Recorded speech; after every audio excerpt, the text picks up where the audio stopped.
সেই টাইটেলটি আমরা যদি একটু পড়ি, মনোযোগ দেই, globalization of Islam with the vision of a united ummah. অত্যন্ত ব্যাপক একটি টাইটেল, এবং আপনারা যদি খেয়াল করেন যে এই টাইটেলের মধ্যে আসলে দুটো সাবজেক্ট আছে, বিষয় কিন্তু দুটো। একটা হচ্ছে গ্লোবালাইজেশন অফ ইসলাম, আর একটা হচ্ছে ইউনিটি অফ উম্মাহ। তো এই দুই সাবজেক্ট সম্পর্কে বলতে গেলে ঘন্টার পর ঘন্টা বলে যেতে হবে, কারণ এতই ব্যাপক এই দুই সাবজেক্ট। এবং এখন পর্যন্ত আমরা এ সম্পর্কে অনেক আলোচনা শুনেছি। তো আমি খুব যথাসম্ভব সংক্ষেপে এই দুটোকে একটু কাছাকাছি আনবার চেষ্টা করব। আসলে আমরা যদি গ্লোবালাইজেশন অফ ইসলামের কথা বলি, আমি তাহলে যেটা বুঝি আর কি এই সেন্টেন্সের মাধ্যমে, যে এখানে ইসলামটাকে আমরা শুধু মুসলমানদের মধ্যে সীমাবদ্ধ রাখার চিন্তা করছি না, ইসলামটাকে সারা বিশ্বে ছড়িয়ে দেওয়ার চিন্তা করছি। এই জন্যই গ্লোবালাইজেশন অফ ইসলামের কথা আমরা বলছি।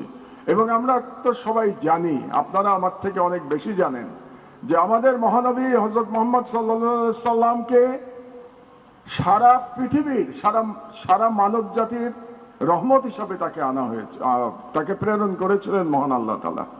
শুধু মুসলমানদের জন্য প্রেরণ করেন নাই। তো সেই ক্ষেত্রে গ্লোবালাইজেশন অফ ইসলামটা খুব গুরুত্বপূর্ণ।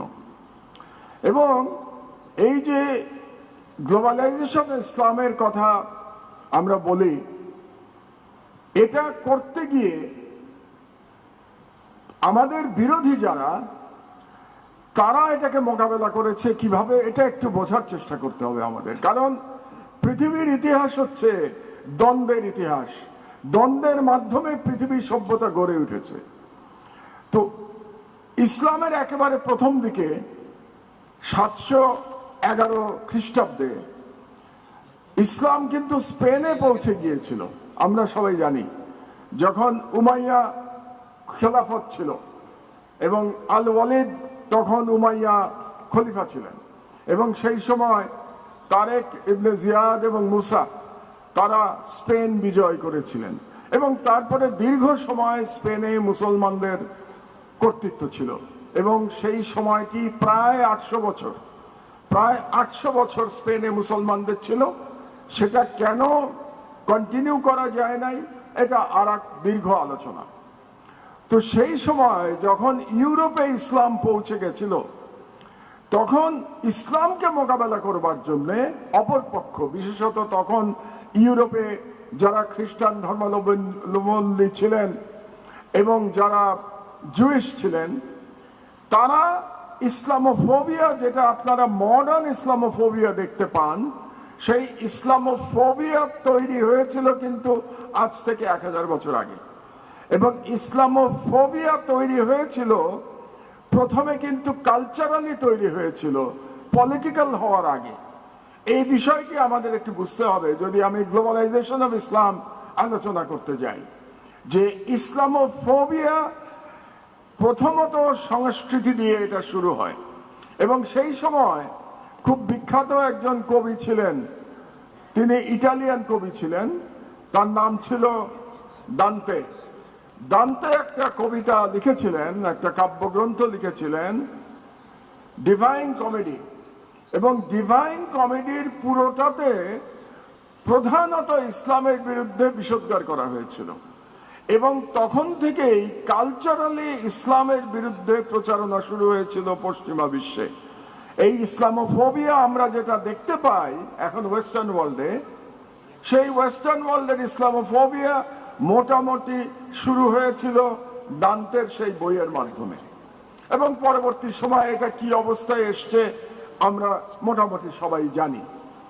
তো ইসলামোফোবিয়ার কথাটা এই কারণে আমি বলছি যে আমরা যারা গ্লোবালাইজেশন অফ ইসলামের কথা বলি, আজকে টাইটেলে আছে, যদি প্রকৃত অর্থে আমরা ইসলামকে গ্লোবালাইজ করতে চাই, তাহলে ইসলামোফোবিয়াকে যদি উপলব্ধি করতে না পারি, তাহলে গ্লোবালাইজেশন করতে আমরা সক্ষম হব না। এই জন্য ইসলামোফোবিয়ার বিভিন্ন রূপ আমাদেরকে বুঝতে হবে। এবং আরেকটি বিষয় আমাদের স্মরণে রাখা দরকার, আমরা বলি উম্মার ইউনিটির কথা, এবং আমরা কিছুক্ষণ আগে বলছিলাম যে মুসলমানদের মধ্যে ইউনিটি নাই, খুব সত্য কথা। এবং মুসলমানদের মধ্যে ইউনিটি না থাকার কারণেই আমরা আমাদের চোখের সামনে দেখতে পাচ্ছি যে গাজায় কিভাবে গণহত্যা চলছে এবং মুসলমানরা কিছুই করতে পারছে না অথবা কিছুই করছে না, আমরা যেভাবে ব্যাপারটাকে ব্যাখ্যা করি না কেন। কিন্তু এই যে ইসলামের মধ্যে যে দ্বন্দ্ব, এই যে উম্মার মধ্যে যে বিভক্তি, এটা কিন্তু নতুন না, এটাও খুব পুরনো ইতিহাস। আপনাদেরকে একটা ছোট্ট এক্সাম্পল আমি দিতে চাই। সেটা হলো যে মধ্যযুগে 1400 কিংবা 1500 খ্রিস্টাব্দে তিনটা খুব শক্তিশালী ইসলামিক সালতানাত বা ইসলামী এম্পায়ার, যাই বলি না কেন আমরা, পাশাপাশি পৃথিবীর প্রায় অর্ধেকটা তারা শাসন করত। তার মধ্যে একটা হলো তুরস্কের অটোমান এম্পায়ার, আর একটা হলো ইরানের সাফাভিদ এম্পায়ার, আর একটা হলো এই আমরা যেখানে আছি ইন্ডিয়াতে মোগল এম্পায়ার। তিনটাই কিন্তু most powerful empire of that period. কিন্তু দুর্ভাগ্যজনকভাবে তিন সাম্রাজ্যের মধ্যে বন্ধুত্ব সৃষ্টি করা যায় নাই। যদি সেই সময় আমরা যদি চিন্তা করি যে এই তিন সাম্রাজ্যের মধ্যে বন্ধুত্ব সৃষ্টি করা যেত, তাহলে পৃথিবীর অধিকাংশ ইসলামী হুকুমতের অধীনে আসতো, কিন্তু এটা সম্ভবপর হয় নাই। এই ইতিহাসগুলো আমাদের জানা আবশ্যক। এই জন্যে আজকে অনেকেই, আপনারা আমার আগের বক্তারা কোরআন হাদিসের স্টাডি নিয়ে কথা বলেছেন, অর্থ বুঝে আমাদের কোরআন হাদিস পড়ার কথা বলেছেন, খুবই সত্য কথা। তার সঙ্গে আমি শুধু বিনয়ের সাথে আর একটা অ্যাড করতে চাই যে কোরআন হাদিসের সাথে ইসলামের ইতিহাস নিয়েও আমাদের একটু পড়াশোনা করতে হবে। কারণ ইসলামের ইতিহাস যদি আমরা না পড়ি, শুধু কোরআন হাদিস পড়ি, তাহলে আমরা গ্লোবাল জিওপলিটিক্স বুঝতে পারবো না।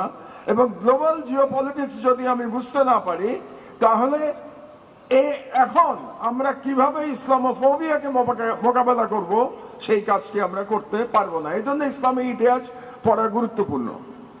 আরেকটি ইতিহাস আপনাকে বলে আমি এই ভূখণ্ডে আমি ফিরে আসব। সেটা হলো, আপনারা অনেকেই হয়তো জানেন যে অটোমান এম্পায়ারের মধ্যে একজন ছিলেন বায়াজিদ এক। তো বায়াজিদ এক যখন যুদ্ধ করছিলেন পশ্চিমাদের বিরুদ্ধে, ইউরোপে যুদ্ধ করছিলেন, এবং তিনি যখন প্রায় হাঙ্গেরি এবং অস্ট্রিয়া প্রায় তিনি যুদ্ধে জয়লাভ করছিলেন, সেই সময় আর একজন মুসলমান শাসক উজবেকিস্তানের, আমরা যাদেরকে আমাদের ভাষায় তৈমুর লং বলি, ওরা বলে তিমুর বলে, আমরা তৈমুর বলি। তিমুর হলো ন্যাশনাল হিরো অফ উজবেকিস্তান। সেই তৈমুর আক্রমণ করেন অটোমান এম্পায়ার, অর্থাৎ তুরস্ককে আক্রমণ করেন, এবং সেই কারণে ইউরোপে যুদ্ধ বন্ধ করে বায়াজিদ ওয়ানকে ফিরে আসতে হয় এশিয়াতে তৈমুরের আক্রমণ মোকাবেলা করার জন্য। এবং তিনি যুদ্ধে তৈমুরের কাছে পরাজিত হন এবং বায়াজিদ ওয়ান বন্দী হন তৈমুরের কাছে, এবং তিনি শেষ পর্যন্ত বন্দী অবস্থায় আত্মহত্যা করেন। এই কথাটা আমি এই জন্য বলছি যে আমাদের অনৈক্য বোঝানোর জন্য, যে যেখানে একজন মুসলমান সুলতান যুদ্ধ করছে খ্রিস্টান রাজাদের বিরুদ্ধে, সেই সময় আর একজন মুসলমান সুলতান পিছন দিক দিয়ে সেই মুসলমান রাষ্ট্রের উপর আক্রমণ করছে। আপনি সমস্যাটা বোঝেন, আমাদের এই জিনিসগুলো আমাদের বোঝা দরকার। না হলে, আমার আগে একজন বক্তা বলেছেন পৃথিবীতে প্রতি 4 জনে একজন মুসলমান, তারপরেও আমরা পৃথিবীতে শুধু অত্যাচারিত হচ্ছি, আমরা শাসিত হচ্ছি, আমরা শাসন করতে পারছি না। এর কারণটা বুঝতে হলে আমাদেরকে ইতিহাস জানতে হবে। তো এখন যদি আমরা এই অঞ্চলের দিকে ফিরে আসি, এই অঞ্চলে মুসলমান সুলতানরা শাসন করেছে। আমি যদি বাংলার কথা বলি, মুসলমান সুলতানরা 500 বছরের উপরে শাসন করেছে। 1203 সাল থেকে সিরাজউদ্দৌলার পতন পর্যন্ত, 1757 পর্যন্ত এই অঞ্চল মুসলমানদের অধীনে ছিল। এবং মুসলমানদের পরাজিত করে যখন ইস্ট ইন্ডিয়া কোম্পানি অর্থাৎ ব্রিটিশরা এখানে জয়লাভ করলো। তারপর থেকে এখানকার যারা অন্য ধর্মাবলম্বী ছিল, বিশেষত হিন্দু ধর্মাবলম্বীরা, তারা ব্রিটিশদের সহযোগিতা করলো এবং মুসলমানরা কিন্তু এই ব্রিটিশদের অধীনতা মেনে নেয় নাই 100 বছর। অর্থাৎ 1757 সাল থেকে সিপাহী বিপ্লব পর্যন্ত, অর্থাৎ 1857 সাল পর্যন্ত 100 বছর মুসলমানরা যুদ্ধ করেছে ব্রিটিশদের বিরুদ্ধে।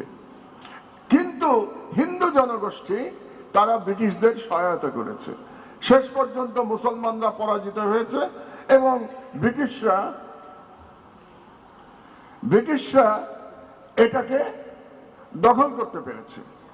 দুর্ভাগ্যের বিষয় হচ্ছে, যেহেতু ব্রিটিশরা বিজয়ী ছিল, তারা এই অঞ্চলের ইতিহাস রচনা করেছে। আমার কথাটা আপনারা একটু বোঝার চেষ্টা করুন। ব্রিটিশরা বিজয়ী ছিল, তারা ইতিহাস রচনা করেছে এবং এই ইতিহাস রচনা করতে দিয়েছে হিন্দু ধর্মাবলম্বীদের। সুতরাং আপনারা যত ওই সময় ইতিহাস পড়বেন, সেগুলোর লেখক হয় ব্রিটিশ, না হলে হিন্দু। যেমন এখানকার ইতিহাসবিদ হিসেবে প্রধানত বলা হয় আর.সি. মজুমদার। আর.সি. মজুমদার হচ্ছেন এই অঞ্চলের নামকরা ইতিহাসবিদ, কিন্তু আর.সি. মজুমদার আপাদমস্তক একজন হিন্দুত্ববাদী ছিলেন এবং আর.সি. মজুমদারের যে ইতিহাস লেখা হয়েছে সেটা মুসলমানদের বিরুদ্ধে ইতিহাস লেখা হয়েছে। কাজেই আমরা যদি এই ইতিহাস আবার পুনর্লিখন না করতে পারি, আমি শুধু এই ইন্ডিয়া দিয়ে এই কথা বলছি বা বেঙ্গল নিয়ে কথা বলছি, যদি আমরা ইতিহাস পুনর্লিখন না করতে পারি এবং প্রকৃত ইতিহাস আমরা রচনা করতে না পারি, তাহলে আমাদের পরবর্তী প্রজন্ম মুসলমানদের সম্পর্কে জানতে পারবে না। তারা জানতে পারবে না যে এই বেঙ্গলে সর্বপ্রথম যিনি সুলতান হয়েছিলেন পুরো বেঙ্গলকে একত্রিত করে, তিনি একজন মুসলমান ছিলেন, শামসুদ্দিন ইলিয়াস শাহ। শামসুদ্দিন ইলিয়াস শাহের আগে আর কোন শাসক এই বেঙ্গলকে একত্র করতে পারেন নাই। কাজেই আমাদের যদি সত্যিকার অর্থে গ্লোবালাইজেশন অফ ইসলাম করতে হয় কিংবা প্রকৃত অর্থে ইউনিটি অফ উম্মাহ করতে হয়, তাহলে অবশ্যই আমাদের একটা মুসলিম রেনেসার প্রয়োজন হবে। এই কথাটি আপনাদেরকে আমি বোঝানোর চেষ্টা করছি। আদারওয়াইজ এরকম সেমিনার করে কোনো লাভ হবে না। দ্য মুসলিম রেনেসা করতে হলে আপনাদেরকে নতুন করে রিসার্চ করতে হবে, আমাদের নতুন করে ইতিহাস রচনা করতে হবে এবং কালচারাল ফাইটটা আমাদের করতে হবে, সাংস্কৃতিক বিপ্লব করতে হবে। সেই সাংস্কৃতিক বিপ্লবে ইসলামের বিজয় হলে পরেই কেবলমাত্র আমরা গ্লোবালাইজেশন অফ ইসলাম এবং ইউনিটি অফ উম্মাহ করতে পারবো। আল্লাহ হাফেজ। বাংলাদেশ জিন্দাবাদ।